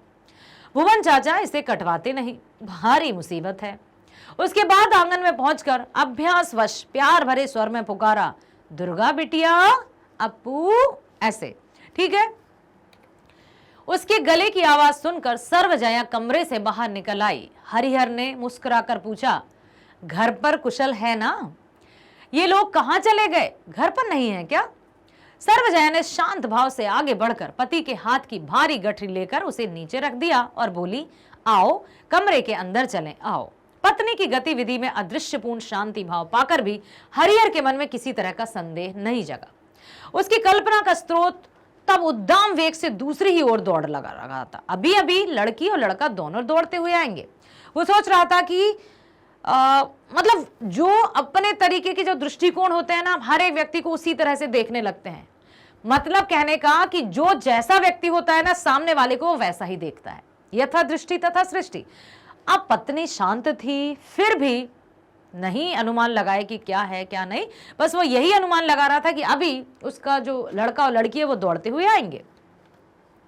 दुर्गा कहेगी, बाबूजी इसके अंदर क्या है? हरिहर तत्काल गठरी खोलकर बेटी के लिए लाई गई साड़ी एवं आलते की शीशी तथा चरित्र चंडी महात्म्य, काल केतु उपाख्यान और टीन की रेलगाड़ी दिखाकर उन्हें हैरत में डाल देगा। कमरे के अंदर पांव रखते रखते वह बोला, अब की बेल कटहल का चकला बेलन से आया हूं। उसके बाद तरसती हुई आंखों से चारों तरफ ताकता हुआ तनिक निराशापूर्ण स्वर में बोला, अप्पू और दुर्गा कहाँ हैं? कहीं घूमने निकल गए हैं? पूछ रहा है वो अपनी पत्नी से। अब सर्वजया स्वयं को संयत नहीं रख सकी। वह फफक फफक कर रोने लगी। क्या करे, कुछ तो है। अजी अब दुर्गा कहाँ है? बिटिया मुझसे विदा होकर चल बसी, अब तक तुम कहाँ थे? पथेर पांचाली चलचित्र में उपर्युक्त घटना को इस प्रकार सजाया गया था। मेघिल दिन मैदान से होकर जाता हुआ रास्ता, लॉन्ग शॉट। अप्पू गाढ़े रंग की चादर देह पर डाले, हाथ में केरोसिन तेल की बोतल थामे रास्ते से चलता हुआ दूर निकल गया। अब पार्श्व संगीत चल रहा है, जो बैकग्राउंड म्यूजिक है वो चल रहा है। अंधेरी रात है तो बैकग्राउंड म्यूजिक और डरावना लगता है ना।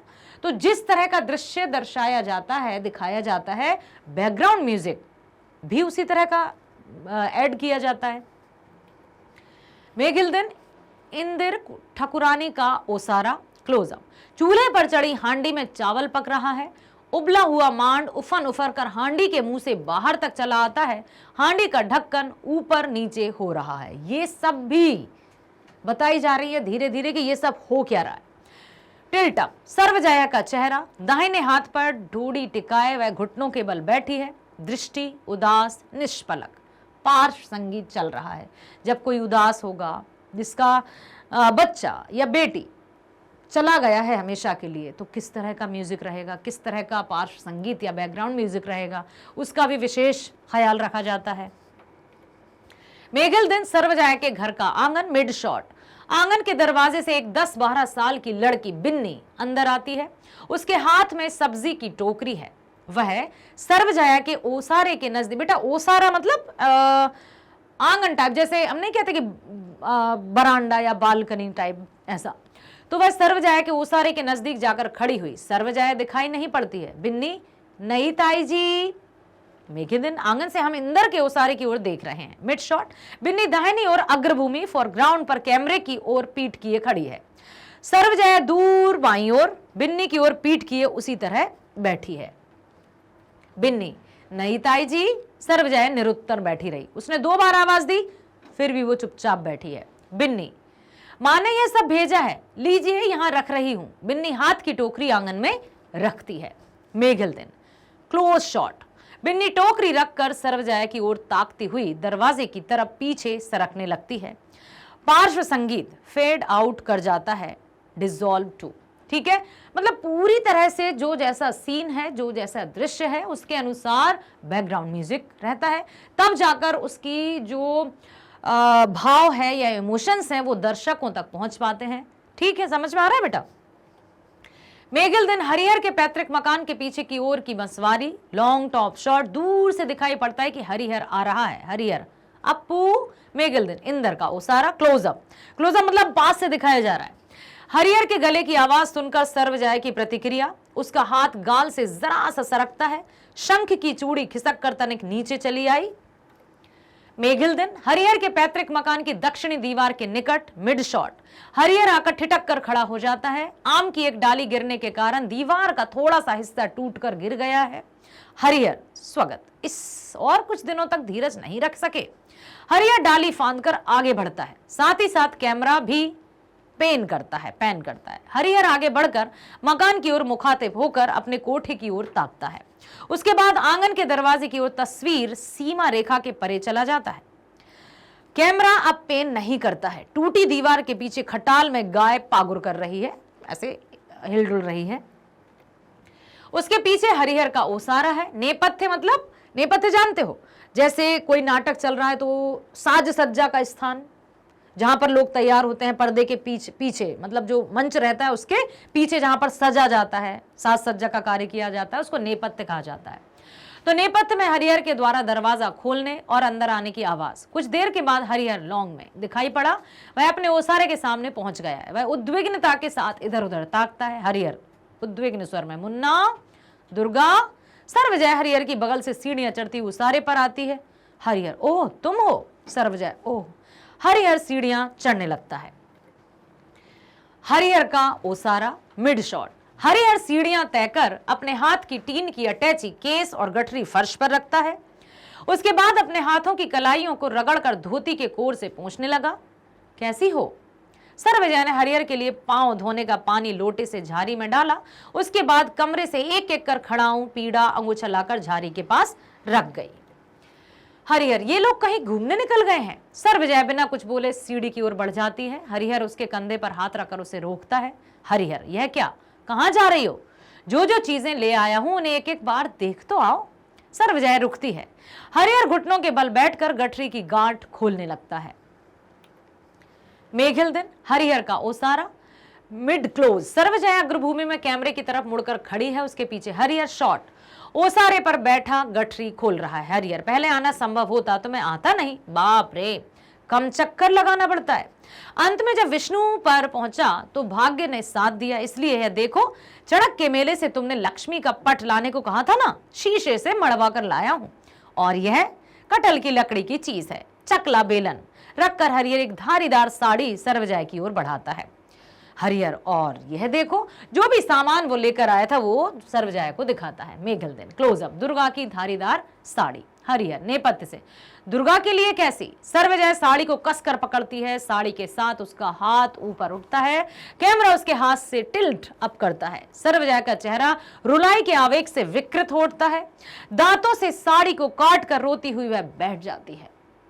रोने की आवाज की जगह तार सप्तक में करुण संगीत। कहने का तात्पर्य है कि जो बैकग्राउंड म्यूजिक है वो बड़े ही उसके साथ दिखाया जाता है। जो भी इमोशंस या जो भी भाव चल रहे होते हैं उसी के आधार पर बैकग्राउंड म्यूजिक भी बजाया जाता है। ठीक है। मेघिल दिन। Medium close shot. अब क्लोज तो आपको पता ही है कि पास से शॉट लिए जा रहे हैं। वही कोना जो संख्या 10 में है। सर्वजया रोती हुई बैठ जाती है। हरिहर बेहद व्याकुल सर्वजया की ओर झुकता है। सर्वजया फर्श पर लुढ़क पड़ती है। तार शहनाई का पार्श्व संगीत, अब दुखद संगीत बज रहा है कि हुआ क्या, जिसको हम कहते हैं ना बैकग्राउंड म्यूजिक, जो कि हर एक भाव को समझने में हमारी या श्रोताओं की मदद करता है। मेघिल दिन। Close shot. सर्वजया रोती हुई फर्श पर लेट जाती है। हरिहर उसका कंधा पकड़कर झकझोरता है। ऐसे नहीं कि क्या हुआ, होश में आओ, ऐसा भाव है। क्या हुआ? सर्वजया माथा हिलाकर जताती है। दुर्गा नहीं है।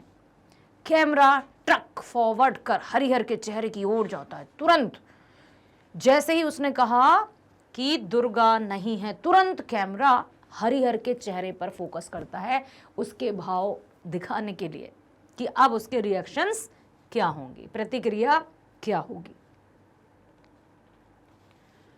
बात हरिहर की समझ में आ गई है। वह हतप्रभ होकर खड़े होने की कोशिश करता है। जब इस तरह से ऐसा दुखद शॉक या झटका लग जाए तो व्यक्ति अपने आप को भी नहीं संभाल पाता है, तो कोशिश करता है खड़े होने की। खड़ा होता है, उसके बाद धम्म से बैठ जाता है और रुलाई के आवेग से झुक जाता है। कैमरा ट्रक बैक कर पहले के स्थान पर लौट आता है। हरिहर चीख उठता है। हरिहर, दुर्गा, बेटी दुर्गा। पूरा उसका जो भाव भंगिमा थे, जो उसकी करुण चीख थी, वो दर्शकों को भी झकझोर देती है। तार शहनाई का संगीत, तार शहनाई समझते हो ना, तार सप्तक सबसे ऊपर वाला, शहनाई, शहनाई की आवाज़ तो आपने सुनी होगी। शहनाई ध्वनि का नायक किसे कहा जाता है बेटा? उस्ताद बिस्मिल्लाह खां को। ये भी आपको पता होना चाहिए कि शहनाई में शहंशाह या शहनाई का नायक किसे कहा जाता है? तो उस्ताद बिस्मिल्लाह खां शहनाई के नायक कहे जाते हैं। और जो शहनाई है उसकी धुन भी आपने सुनी ही होगी। तो इस तरह से जब हरिहर चिल्लाता है दुर्गा, बेटी दुर्गा, और बहुत दुखी होता है, उसने कभी ये कल्पना ने भी नहीं सोचा होगा कि मैं जाऊंगा और मेरे सामने इस तरह का दृश्य या इस तरह की बात प्रस्तुत हो जाएगी। और वो बहुत दुखी, आश्चर्यचकित हो जाता है, हतप्रभ हो जाता है। हतप्रभ मतलब एकदम आश्चर्यचकित पूरी तरह से। हरिहर के पैतृक मकान के पीछे का तालाब, मिड शॉट। अप्पू तेल से भरी बोतल हाथ में लिए खड़ा है। हरिहर नेपथ्य में। बेटी दुर्गा। अप्पू ठिठक कर खड़ा हो जाता है, नितांत असहाय, हतप्रभ। क्या करे क्या ना करे, कुछ भी सूझ नहीं रहा है हरिहर को, कुछ भी समझ में नहीं आ रहा है। एकदम से अचानक से उसको ऐसा झटका लगा कि अपने आप को संभाल नहीं पा रहा है। कहीं से कुछ आहट मिली तो उसको लगता है बेटी दुर्गा आ गई है, दुर्गा, बेटी दुर्गा। और पूरी तरह से, मतलब पूरी तरह से वो दुखी हो जाता है। कैमरा द्रुत गति से ट्रक फॉरवर्ड कर अप्पू के चेहरे की ओर बढ़ जाता है। Fade out. तार शहनाई संगीत फेड आउट कर जाता है। अप्पू के पाठशाला जाने के दिन से शुरू कर दुर्गा की मृत्यु की अवधि के 1 वर्ष को कल्पना करके चलचित्र की घटनाओं का ऋतु के अनुसार विभाजन कर लिया गया था। दुर्गा की मृत्यु को लगभग 1 वर्ष हो चुके हैं और हरिहर को अब पता चला है जब वो वापस आया है। ठीक है। चैत की प्रथम वर्षा में भीगने के कारण दुर्गा बीमार पड़ती है। बताया जा रहा है कि आखिर क्या हुआ, कैसे दुर्गा की मृत्यु हुई। तो उसको आपको पता ही है कि बैकग्राउंड जो साउंड रहता है, ध्वनि आती है कि सीन चलते रहते हैं, दृश्य चलते रहते हैं और आवाज़ सुनाई देती है। उस दिन हरिहर के वापस आने के दिन तक की तमाम घटनाओं की तस्वीरें मेघिल दिन में ले ली गई थीं। बारिश रुकने पर धूप नहीं निकली हो, ऐसी बात नहीं है, किंतु उपन्यास का यह जो निर्वच्छिन्न भाराक्रांत मूड है, मेघिल दिन में शूटिंग के अतिरिक्त चित्र के आलोक में उसका प्रतिफलन नहीं हो पाता। समय की दृष्टि से उस तस्वीर की घटना की लंबाई 5 मिनट की है। 3 दिन की शूटिंग में इस दृश्य की तस्वीर ली गई थी। अब सोचिए, ऐसा हम सिर्फ कह देते हैं अरे यार ये मूवी अच्छी नहीं है या क्या बनाई है, सोच तो लेते क्या बना रहे हैं। मतलब पब्लिक या दर्शक तुरंत उसको सर्टिफाइड कर देते हैं कि अच्छी नहीं है या बुरी है, ये भी जो। लेकिन उसके पीछे की जो मेहनत रहती है, एक एक दृश्य को फिल्माने के लिए कई दिन लग जाते हैं और हमें लगता है सिर्फ तुरंत की ही तो बात है, कुछ पलों की ही तो बात है। जैसे यदि किसी ने देखा, नहीं, retake retake retake, action camera, action start, shot, ठीक है। तो कभी कभी कि किसी डायलॉग को बोलने का तरीका 10 बार एक ही अभिनय को अभिनेता द्वारा करवाया जाता है, जब तक निर्माता निर्देशक पूरी तरह से संतुष्ट नहीं हो जाते, वो सीन को कट नहीं करते, स्टॉप नहीं करते। अब देखिए, यह चलचित्र रचना के स्वाभाविक नियम के अंतर्गत आता है। अब शॉटों की गहराई में जाकर देखना चाहिए। पहला आया लॉन्ग शॉट। दृश्य वस्तु से कैमरे की दूरी के अनुसार शॉटों के विभिन्न नाम चालू हैं। आदमी के मुंह से उसके सिर या उससे कम हिस्से को यदि तस्वीर में दिखाना पड़ता है, बेटा इसको ध्यान रखना, क्योंकि बारीकी से कभी कभी पाठ के भीतर से बहुत छोटे छोटे प्रश्न पूछ लिए जाते हैं और हमें लगता है यार हमने तो ध्यान ही नहीं दिया था कि लिखा क्या था। अब जैसे लिखा है कि दृश्य वस्तु से कैमरे की दूरी के अनुसार शॉटों के विभिन्न नाम चालू हैं। आदमी के मुंह से उसके सिर या उससे कम हिस्से को यदि तस्वीर में दिखाना पड़ता है तो उसे बिग क्लोजअप कहते हैं। किसे कहते हैं? प्रश्न पूछा जा सकता है कि बिग क्लोजअप किसे कहा जाता है? तो जब आदमी के मुंह से उसके सिर या उससे कम हिस्से को यदि तस्वीर में दिखाना पड़ता है, मतलब सिर्फ उसके सिर को या उससे भी और कम हिस्से को, तो उसको बिग क्लोजअप कहते हैं। मतलब बहुत ज्यादा क्लोज करके कैमरा को वो दृश्य लिया जाता है। ठीक है, सिर से कमर तक के हिस्से को क्लोजअप कहते हैं। यदि सिर से कमर तक यदि दिखाया जा रहा है तो क्लोजअप है वो। ठीक है, यदि मुंह से ऊपर सिर या उससे कम हिस्से की तस्वीर तो बिग क्लोजअप, और सिर से लेकर कमर तक तो उसको सिर्फ क्लोजअप कहते हैं। ठीक है, और पैर तक मीडियम शॉट, यदि पूरा का पूरा दिखाया जा रहा है किसी व्यक्ति को सिर से लेकर पैर तक तो उसको मीडियम शॉट। समझ में आया? बिग क्लोजअप सिर्फ सिर या उससे भी कम भाग, या फिर उससे सिर से लेकर कमर तक को क्लोजअप, और पूरा यदि सिर से लेकर पैर तक दिखाएंगे तो मीडियम शॉट। याद रखिएगा। इस शॉट में अप्पू की निसंग असहायता को उभारने के लिए खुले मैदान के परिवेश में लॉन्ग शॉट लिया गया है। इसी मैदान के रास्ते से 1 वर्ष पूर्व अप्पू को दुर्गा का हाथ थामे पाठशाला की ओर जाते हुए दिखाया गया था। अब बता रहे हैं कि कब से दुर्गा नहीं है, कब, कैसे, क्या हुआ उसे जो दुर्गा की मृत्यु हो गई। तो कब देखा है अंतिम बार दुर्गा को, कब देखा गया? शॉट के दौरान, फिल्म के दौरान, कि जब दुर्गा अप्पू को दुर्गा का हाथ थामे पाठशाला की ओर जाते हुए दिखाया गया था। ठीक है, 1 वर्ष पूर्व की बात है। अतः दुर्गा का अभाव दर्शकों के निकट और भी अधिक प्रकट होता है कि अरे यार दुर्गा नहीं दिख रही है, कहाँ है दुर्गा, क्या है, कहाँ है, कहाँ है ना। इससे पहले के शॉट और इस शॉट के बीच समय के व्यवधान को समझाने के लिए डिसॉल्व में कोई तस्वीर धीरे धीरे मिटती है और उसके स्थान पर दूसरी तस्वीर आती है। इस तरह से ना जाकर यदि सीधे शॉट में जाया जाए तो उसे कट कहते हैं। कट की अपेक्षा डिसॉल्व का परिवर्तन स्वभावतया किंचित दीर्घ होता है। ठीक है, लंबा होता है, बड़ा होता है। हांडी के ढक्कन का उठना गिरना, सर्वजया की उदास दृष्टि, इन सब को निकट से दिखाए बिना समझाना मुश्किल होगा। यही सोचकर यहां क्लोजअप का व्यवहार किया गया था। इसके अतिरिक्त इससे पहले के शॉट के खुले मैदान के दृश्य की प्रसारता के बाद क्लोजअप का यह संकोचन एक ही कर्ण स्वर में छंद का वैचित्र लाने में सहायक हुआ। कैमरे की दृष्टि को ऊपर नीचे अगल बगल घुमाने की व्यवस्था रहती है।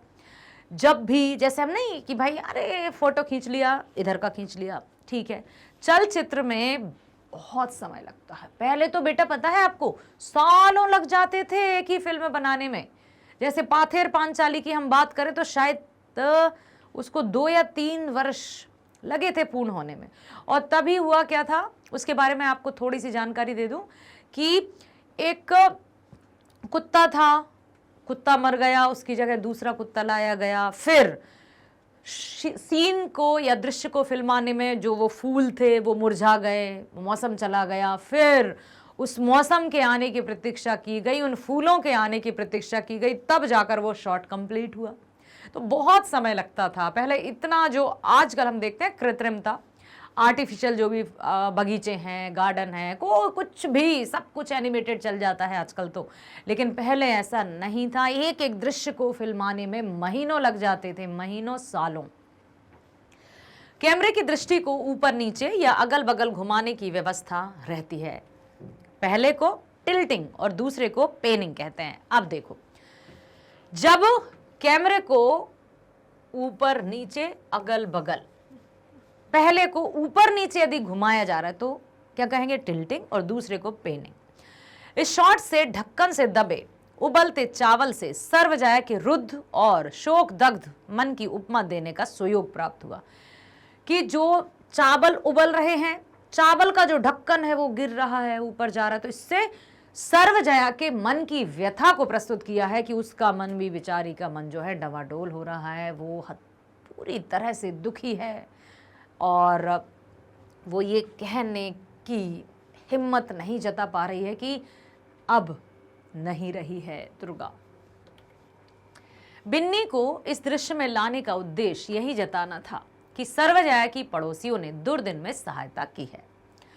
बिन्नी प्रारंभ में मीडियम शॉट में दिखाई पड़ती है, उसके बाद वह पैदल चलती हुई जब ओसारे के निकट आकर खड़ी होती है तो वह करीब करीब क्लोजअप की स्थिति में।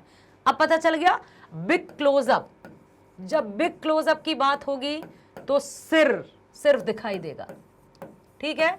और यदि सिर्फ क्लोजअप की बात होगी, क्लोजअप, तो क्या होगा बेटा? कमर तक, सिर से कमर तक, ठीक है, सिर से कमर तक। और जब पूरा दिखाया जाएगा सिर से लेकर पैर तक तो क्या हो जाएगा? वो मीडियम शॉट, ठीक है। अब यहां देखिए अब क्या होता है कि बिन्नी प्रारंभ में मीडियम शॉट में दिखाई पड़ती है, मीडियम शॉट आपको पता ही चल गया है। उसके बाद वह पैदल चलती हुई जब ओसारे के निकट आकर खड़ी होती है तो वह करीब करीब क्लोजअप की स्थिति में है। क्लोजअप आपको पता ही चल गया, सिर से लेकर कमर तक जब दिखाया जाता है तो क्लोजअप है, ठीक। बिन्नी सर्वजया को पुकारती है परंतु उत्तर नहीं मिलता है। सर्वजया की अभिव्यक्ति क्या है यह बात हमें मालूम नहीं है, क्योंकि इस शॉट में सर्वजया दिखाई नहीं पड़ती। उससे सर्वजया कितनी दूरी पर है यह बात भी समझाने का कोई उपाय नहीं है। इन दो बातों के संबंध में जो कौतूहल रह जाता है, जो एक्साइटमेंट रह जाता है, उसके निवारण के लिए बाद वाला शॉट लिया गया है कि समझ में आ जाए कि कहां है क्या है।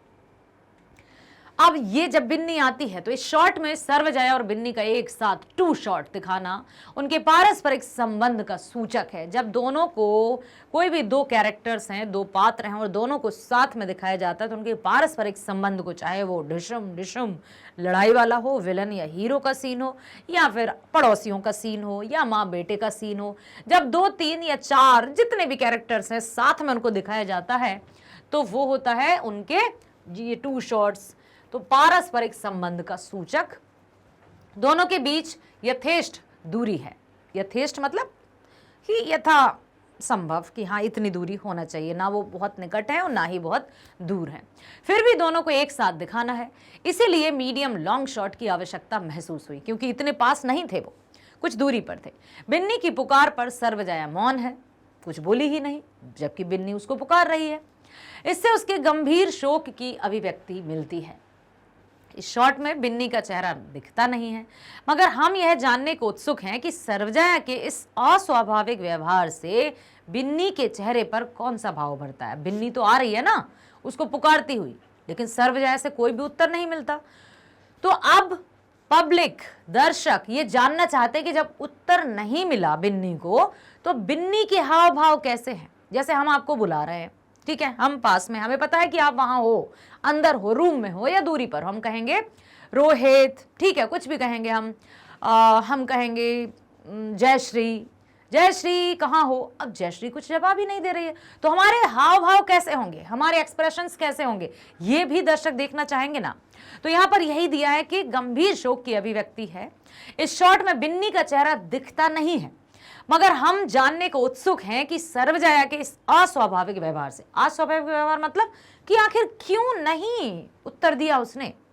स्वाभाविक क्या है, नेचुरल क्या है कि यदि वो जवाब दे देती, लेकिन उसने जवाब नहीं दिया तो ये अस्वाभाविक है। तो अस्वाभाविक जो व्यवहार है उसका क्या प्रभाव पड़ा बिन्नी पर, तो उसके एक्सप्रेशंस या उसके हाव भाव भी जानना चाहेंगे। तो अब बिन्नी के चेहरे पर कौन सा भाव भरता है हमें जानना होगा, यानी कैमरे के दृष्टिकोण को परिवर्तित कर अब बिन्नी के चेहरे की ओर जाना होगा। एक शॉट से दूसरे शॉट में जाने के क्षण को सावधानी से चुनना होगा। Cut shot, cut shot, cut shot, एक एक, जैसे कहते हैं ना, एक एक मोतियों से माला बनती है, एक एक वर्ण से वर्णमाला बनती है, उसी तरह से एक एक शॉट से पूरी फिल्म बनती है और हर एक कार्य के पीछे मेहनत जोरदार होती है। ठीक है, हमने शॉट का परिवर्तन बिन्नी के द्वारा टोकरी रखे जाने के कार्य व्यापार को बीच की स्थिति में किया। ठीक बीच की स्थिति में किया। हमने ये देखा कि जब बिन्नी आई और उसने टोकरी रखी तो क्या किया, हमने शॉट का परिवर्तन बिन्नी द्वारा टोकरी रखे जाने के कार्य व्यापार के ठीक बीच की स्थिति में किया कि शॉट के लिए या उसको फिर से एडिट करने के लिए एक सीन से दूसरे सीन, मतलब पहले दृश्य से दूसरे दृश्य में जाने के लिए तारतम्यता होनी चाहिए, क्रमबद्धता होनी चाहिए। तो जब बिन्नी टोकरी रखती है तभी उन्होंने दूसरे सीन का या दूसरे दृश्य का प्रारंभ कर दिया और उसको जोड़ दिया। समझ आया बच्चों? अब क्या हुआ, जिससे रखने के पूर्व की स्थिति एक शॉट में दिखाई पड़े और रखने के बाद की स्थिति दूसरे शॉट में। रख रही है, उठा हो गई, रख दिया, ऐसा दिखाई पड़े। इतना जरूर है कि शूटिंग के समय 2 शॉटों में ही टोकरी रखने का कार्य व्यापार मतलब एक्शन पूरा कर लेना पड़ता है। बाद में संपादक बड़े हुए अंश को काट कर अलग कर देता है, जितना भी लगता है कि नहीं इतना एडिट नहीं हो पा रहा, इसको काट देते हैं, यहां से सही है। इस तरह से दिखाने में सुविधा यही है कि दर्शकों की दृष्टि टोकरी रखने की ओर रहने के कारण उनका ध्यान इस पर जाता ही नहीं कि कब कैमरा का दृष्टिकोण बदल गया। ये समझना, कैमरामैन बड़े ही होशियारी से, सावधानी से ये सारा कार्य करते हैं और हम दर्शकों को पता ही नहीं चलता कि कब कट लगा, कब क्या हुआ। ठीक है, तो ये उनका क्या कहेंगे, कारीगरी कहेंगे, चतुराई कहेंगे। ठीक है, चलचित्र के यांत्रिक चमत्कारों का दर्शकों को पता ना चले, निर्देशक को इस पर ध्यान देना पड़ता है।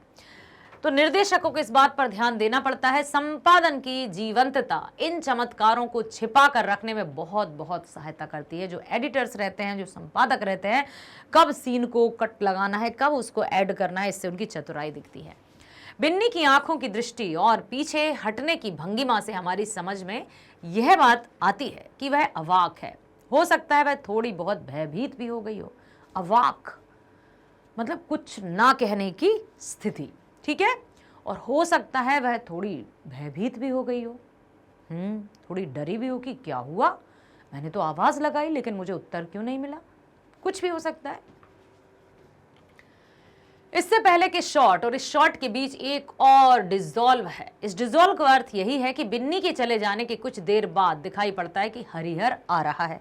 अब बिन्नी आई, बिन्नी ने टोकरी रखी, बिन्नी टोकरी रखकर चली गई, आवाज लगाई लेकिन सर्वजया का कोई उत्तर नहीं मिला और वो वहां से रवाना हुई। वो जाती है और हरिहर आता है, जो कि इस कहानी का नायक है, हीरो है। आने पर हरिहर को दुर्गा की मृत्यु का समाचार मिलेगा। इस नाटकीय क्षण के लिए स्वभावतया दर्शकगण आग्रह के साथ प्रतीक्षारत हैं कि अब देखते हैं क्या कहेगी सर्वजया, हरिहर के सामने कैसे रखेगी दुर्गा की मृत्यु की बात। दर्शक सोच रहे हैं क्या होगा हरिहर का जब वो सुनेगा कि दुर्गा नहीं रही। कैसा, मतलब क्या रिएक्शन होंगे उसके। हरिहर आ रहा है। दर्शकों को इस समाचार की सूचना देकर मृत्यु संवाद के चरम क्षण को विलंबित कर नाट्य रस को सघन बनाने का यहाँ अच्छा खासा सुयोग है। 16 फीट ऊंचे मचान पर से लॉन्ग शॉट लेकर पहले यह दिखाया गया कि हरिहर दूर से मसवारी के रास्ते से होता हुआ घर की ओर कदम बढ़ा रहा है। मचान जानते हो बेटा, मचान जो पेड़ों पर थोड़ा सा मड़ैया या ऐसा बांस टाइप बिछाकर बना लिया जाता है। तो पहले दूर दूर से शॉट लिए जाते थे, सीन लिए जाते थे, दृश्य कैमरे में कैद किए जाते थे। तो बड़ी मुश्किल होती थी, बड़ी मशक्कत होती, दूर से हरिहर को आता दिखाई देना है। तो ये सब भी उनको बड़े एहतियात से करना होता है। अब पार्श्व संगीत के थम जाने से सन्नाटे का एक भाव अपने आप आ जाता है, जैसे दुखी है, खुशी है, गंभीरता है, इस सब में बैकग्राउंड म्यूजिक चल रहा है। लेकिन अब जब आ रहा है कोई चुपचाप तो सन्नाटा अलग ही समझ में आता है कि भाई अब बैकग्राउंड म्यूजिक नहीं है तो ये सन्नाटा क्यों छाया है भाई।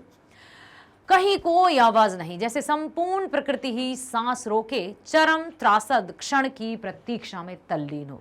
ऐसा सन्नाटा जैसे संपूर्ण प्रकृति भी एक अनहोनी, एक ऐसी खबर की प्रतीक्षा में हो जिसको सुनकर हरिहर बेहाल हो जाएगा। इस निशब्दता में सहसा दूर से अपने पुत्र और पुत्री का नाम लेकर हरिहर की स्नेहपूर्ण पुकार, सर्वजया ने यह पुकार सुनी है। अब हरिहर आ रहा है और अपने जैसे कोई भी अपने बड़े पापा या जो भी आते हैं तो वो बच्चों का ही नाम लेते हैं ना, तो इस तरह से अब यही है कि वो आएगा, दुर्गा, अपू, ऐसा। लेकिन सर्वजया क्या करेगी, क्या कहेगी? हाँ, सुनी है। यहां उसकी अभिव्यक्ति क्या होगी? ज्यादती होना असंभव है, क्योंकि रुलाई का बांध इतनी सरलता से नहीं टूट सकता, इसलिए एक हल्का सा मूवमेंट है और यही कारण है कि क्लोजअप जरूरी हो जाता है। शंख की उजली चूड़ी गाल के समक्ष दबी थी। हाथ को जरा सा हिलाते ही शंख की चूड़ी अलग होकर लगभग 1 इंच खिसक आई। इतना ही पर्याप्त है, क्योंकि इससे पूर्व हम उसे बहुत देर तक अचल अवस्था में देख चुके हैं। शंख की चूड़ी का यह कंपन मानो उसके वक्ष का कंपन है। अब हरिहर कहाँ है? धक धक धक धक। अब क्या होगा, आगे क्या होगा? वह अपने मकान की दीवार के पास है। दीवार की हालत देखकर वह एक आरोप सूचक स्वागतोक्ति करता है, जितना स्वाभाविक हो सकता है उतना ही, जैसे उपन्यास में कुछ ज्यादा ही है। नाट्य रस और भी सघन हो जाता है। हरिहर सोच रहा है उसके कोठे का दह जाना ही मानो उसके लिए सबसे बड़ी ट्रेजेडी है। हरिहर सिर्फ ये बात सोच रहा है कि भाई उसके कोठा या जो घर था उसका ढह जाना ये उसके लिए सबसे बड़ी त्रासदी है, लेकिन उसे नहीं पता था कि उससे कई गुना बड़ी ट्रेजेडी उसका इंतजार कर रही है। कभी सपने में नहीं सोचा था कि उसे और कौन सी ऐसी खबर मिलने वाली है जो वो संभवतः सुनने की उसके पास शक्ति ना हो। नाट्य क्षण को विलंबित करने के निमित्त उस शॉट को लगभग 1.5 मिनट तक रखा गया था। घटना नहीं है, केवल गाय को पांगुर करते दिखाया गया है, जैसे आंधी आने के पूर्व की स्थिति हो। शॉट के प्रारंभ में हरिहर मीडियम अवस्था में, शॉट के अंत में वह पैदल चलता हुआ लॉन्ग में चला गया है। सीढ़ियां चढ़ता हुआ वह ओसारे पर चढ़ रहा है। इस चढ़ने के मध्य पूर्व में ही हम एक बारगी ओसारे पर चले आए। 2 सीढ़ियां एक शॉट में और बाकी 2 सीढ़ियां उसके बाद वाले शॉट में चढ़ने से दृष्टिकोण का परिवर्तन हमारी निगाह में नहीं आता है। इस शॉट में हरिहर का इधर उधर के बारे में सवाल और सर्वजया का लंबा कार्य व्यापार, पानी ढालना, पीढ़ा ले आना, अंगोछा ले आना, खड़ाऊ ले आना इत्यादि दर्शकों को अधीर बना देता है। कब और कैसे हरिहर इस बेधक समाचार से अवगत होगा?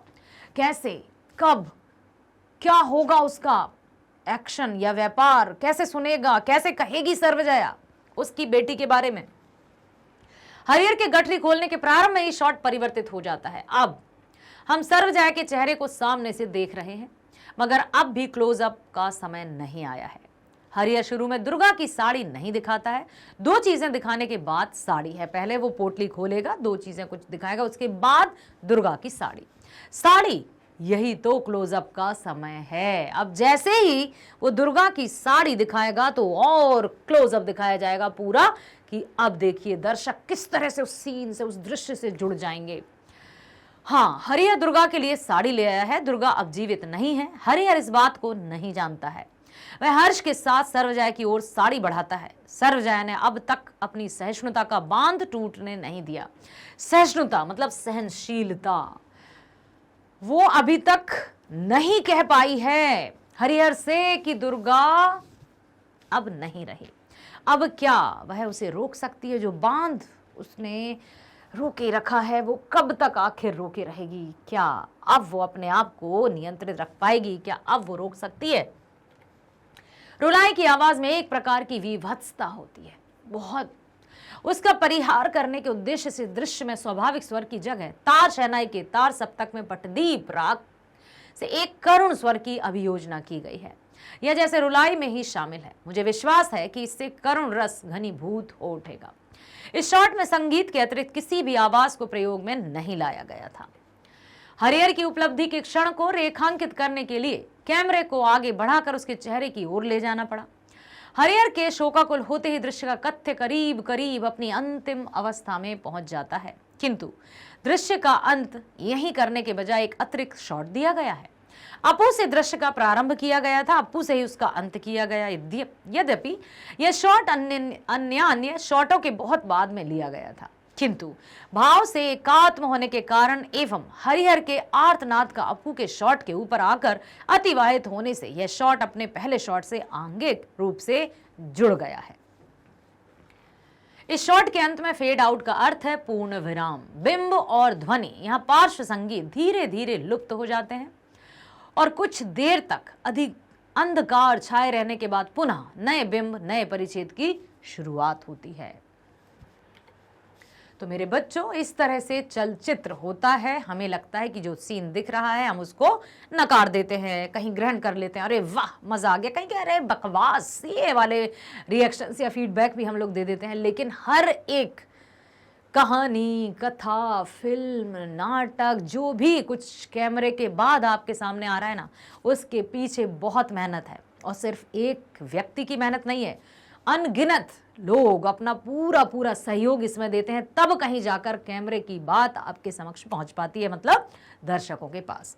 तो आशा करती हूं आपने बहुत ध्यान से सुना, समझा और आप भली भांति परिचित हो चुके हैं कि चलचित्र किसे कहते हैं, क्लोजअप क्या है, बिग क्लोजअप क्या है, शॉट क्या है, ये सब कुछ आपको समझ में आ गया होगा। तो बने रहिए हमारे साथ मैग्नेट ब्रेन्स हिंदी मीडियम पर, जो आप सभी को 7वीं से 12वीं तक की online school education 100% free provide करता है। मिलते हैं नेक्स्ट वीडियो में। स्वस्थ रहिए, खुश रहिए, bye, thank you so much.